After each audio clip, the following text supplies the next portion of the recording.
IPL 2025 సీజన్కు పలు ఫ్రాంచైజీలు భారీ ప్రక్షాళన దిశగా అడుగులు వేస్తున్నాయి.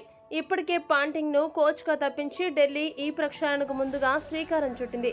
ఇక తాజాగా ఆర్సీబీ అలానే లక్నో సూపర్ జెయింట్స్ జట్లు కూడా అందుకు అనుగుణంగా నిర్ణయాలు తీసుకోనున్నాయి.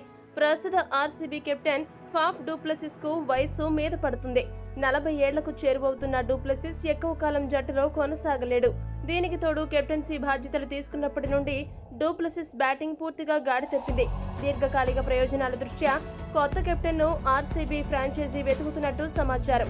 అయితే సరిగ్గా ఈ సమయంలోనే తమ జట్టు కెప్టెన్ కేఎల్ రాహుల్ ను విడిచిపెట్టాలని లక్నో ఫ్రాంచైజీ యాజమాన్యం నిర్ణయించుకున్నట్టు తెలుస్తోంది. జాతీయ మీడియాలో వస్తున్న వార్తల ప్రకారం కేఎల్ రాహుల్ లక్నో మేనేజ్మెంట్ మధ్య విభేదాలు తలెత్తినట్టు సమాచారం. ఈ క్రమంలోనే అతన్ని లక్నో జట్టు విడిచిపెట్టారని భావిస్తున్నట్టు తెలుస్తోంది. ఈ ఏడాది ఐపీఎల్ సీజన్లో లక్నో యజమాని సంజీవ్ గోయంకా రాహుల్ మధ్య చిన్నపాటి వాగ్వాదం చోటు చేసుకుంది. ఇందుకు సంబంధించిన వీడియో సోషల్ మీడియాలో వైరల్ అయింది. రాహుల్ సారథ్యంలో ఎల్ఎస్జీ జట్టు 2 సార్లు ప్లే ఆఫ్స్ కు చేరింది. కానీ ఈ ఏడాది సీజన్లో తొలి లీగ్ దశలోనే ఇంటి ముఖం పట్టింది. అయితే ఎల్ఎస్జీ వదులుకోబోతున్న కేఎల్ రాహుల్ పై రాయల్ ఛాలెంజర్స్ బెంగళూరు ఫ్రాంచైజీ కన్నేసినట్టు తెలుస్తుంది. మెగా వేలానికి ముందు లక్నో జట్టు నుండి రాహుల్ ను ట్రేడ్ చేసుకుని ఐపీఎల్ 2025 కు ఆర్సీబీకు కెప్టెన్ గా అతన్ని చేయాలని ఆర్సీబీ భావిస్తున్నట్టు సమాచారం.